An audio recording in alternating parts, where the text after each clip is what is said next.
In the beginning, John said was the word. 33 years he tabernacled the earth. Healing the sick, raising the dead, sight to the blind. In the city of Canaan, turned water to wine. He did live, he did die.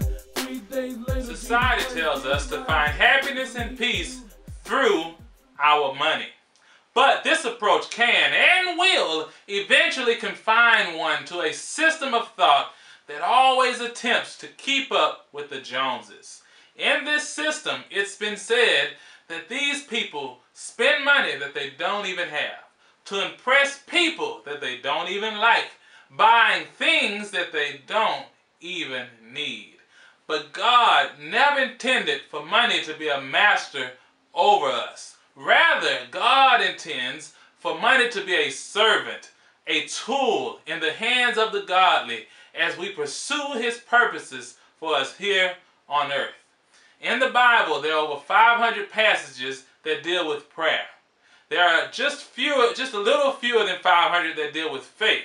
But there are over 2,300 passages that deal with money and possessions. This influx of scriptures indicates to us that our ability to manage God's money is a direct barometer of our spiritual maturity. Perhaps the most profound statement of Jesus dealing with this subject can be found in Matthew chapter 6, verse 21. Matthew 6 and 21. It says, "For where your treasure is," that's your money, "there your heart will be also." From here we see how we use our money tells us more about our value system than what we say or what we do.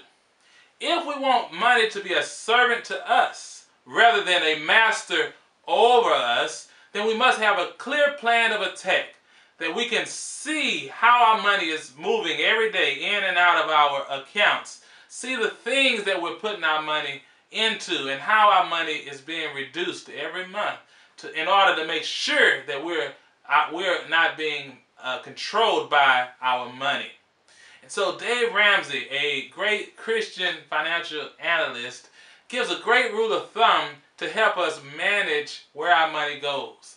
He says that there's a 10-20-70 rule that's a great starting point for any true Christian that wants to manage their money.